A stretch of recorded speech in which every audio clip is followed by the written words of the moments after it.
और इस वक्त बीजेपी लीडर शहजाद पूनेवाला हमारे साथ फोन लाइन पे जुड़ चुके हैं। शहजाद जी, किस तरीके से देखते हैं दिल्ली सरकार के इस फैसले को? बढ़ते प्रदूषण के स्तर को रोकने के लिए ऑड इवन फॉर्मूला कितना हिट साबित होगा?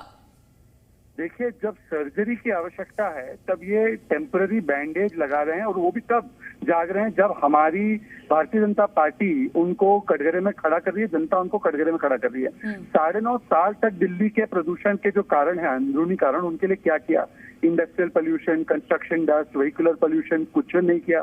बोलते थे पंजाब से पराली जो जलती है उसकी वजह से प्रदूषण होता है। अब पंजाब में सरकार है, कहाँ गया वो घोल जिससे कि पंजाब की पराली समाप्त होने वाली थी? आपको पता है कल 3,500 तक की घटनाएं जलने की पराली की हुई है पंजाब में। कहाँ पे वो पंजाब की मशीन कहाँ दी उनको, किसानों को? और उस पराली के जलने की वजह से, जिसको वो पिछले साल ही समाप्त करने वाले थे, आज दिल्ली में स्थिति और विकट हुई है। 700 तक 800 तक AQI पहुंच चुका है, गैस चेम्बर बन चुका है। तो केवल दोषारोपण करना, केवल केंद्र, यूपी, हरियाणा को दोष देना या ऐसे बैंडेज लगाना, ये तो शुक्र है कि दिवाली शुरू नहीं हुई है।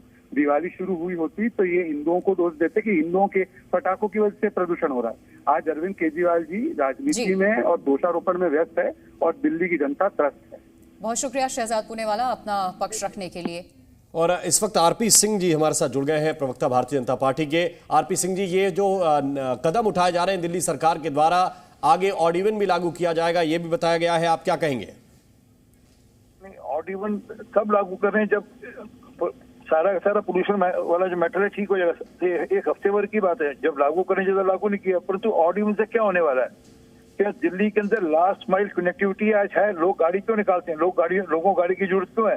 क्योंकि आप अपने घर से चलते हैं तो आपको गाड़ी नहीं मिलती, कोई वाहन नहीं मिलता जो आपको मेट्रो स्टेशन तक छोड़े, या आगे आपको बसें नहीं मिलती। दिल्ली ने पूछिए, दिल्ली सरकार ने पिछले 9 साल में कितनी बसें जोड़ी हैं? जो बसें आई हैं वो प्रधानमंत्री मोदी जी के और गडकरी जी के कारण से आई, जो कि उन्होंने इलेक्ट्रिक व्हीकल्स दिल्ली को दी है। नहीं तो इन्होंने तो अपनी तरफ से गाड़ी नहीं जोड़ी दिल्ली के अंदर। और फिर क्या इनके पास पूरे साल के लिए कोई प्लान है या नहीं है? सिर्फ जब ये सितंबर, अक्टूबर, नवंबर, दिसंबर, तब इस समय सिर्फ वहां पर नी जर्क रिएक्शन करेंगे। क्या सारा साल मैकेनिकल स्वीपिंग होती है? इन्होंने कहा था मैकेनिकल स्वीपिंग करेंगे। क्या दिल्ली भर के अंदर जो उन्होंने स्मोक टावर्स लगाने से क्या लगाया? एक लगाया, 25 करोड़ खर्च कर उसका उससे खूब पब्लिसिटी करी, फिर उसके बाद गायब हो गए।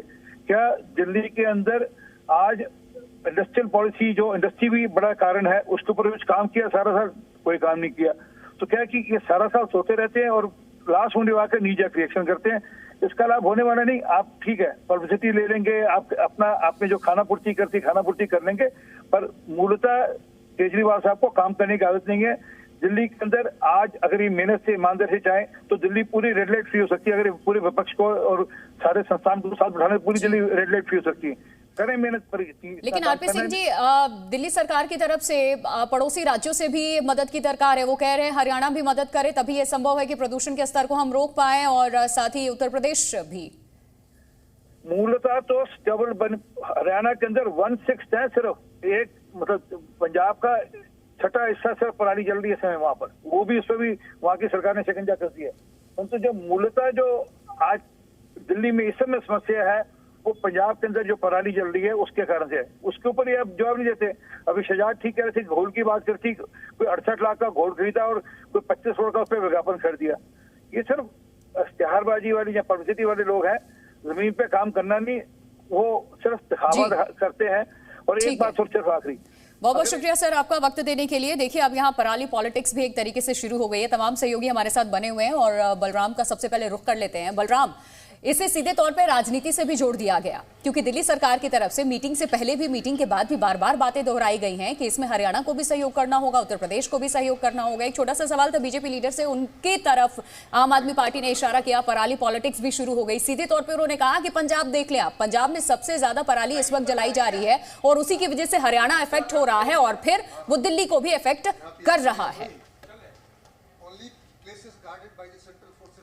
बिल्कुल, देखिए, ये पहली बार दिल्ली के अंदर पोल्यूशन का स्तर नहीं बढ़ा है। हर साल दीपावली के आसपास, और ख़ास तौर से अगर हम बात करें तो 15 अक्टूबर के बाद और 15 नवंबर तक दिल्ली में ये एक महीने काफ़ी ज़्यादा दूषित रहते हैं और यही वजह है कि बार बार ये सवाल उठता है कि जो हरियाणा में पराली जलाई जाती है, जो पंजाब में पराली जलाई जाती है, उसकी वजह से दिल्ली में जो पोल्यूशन का स्तर है वो बढ़ता है।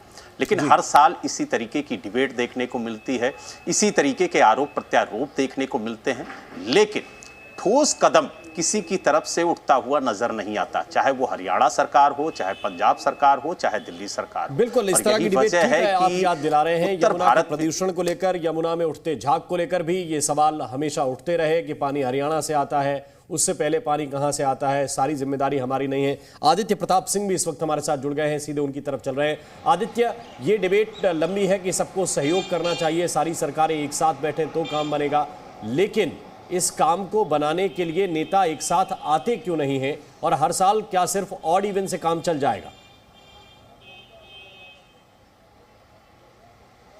बिल्कुल, देखिए ये अगर प्रैक्टिकल देखा जाए, और राम इससे पहले भी तस्वीरों के साथ आपको बताऊंगा, अभी भी दोपहर का समय है, 3 बजने जा रहा है, लेकिन कहीं ना कहीं धुंध है।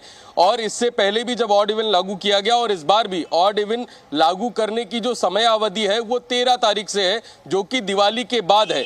जिस तरीके से इन दिनों में प्रदूषण लगातार बढ़ रहा है और इस बार ऐसा हुआ कि ये थोड़ा सा पहले हो गया। लगातार जिस तरीके से पहले भी प्रदूषण की मार दिल्ली झेलती रही, इस बार वो टाइम जो था वो पहले हो गया। शायद सरकार इसके लिए तैयार नहीं थी और ये हर सरकार को स्वीकार करना चाहिए।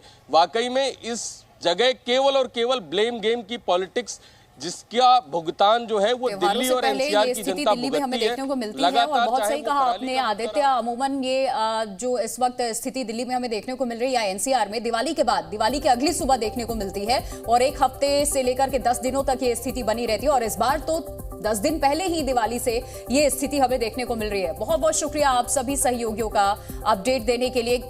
आगे भी आपसे अपडेट लेंगे, आप सभी बने रहिए हमारे साथ।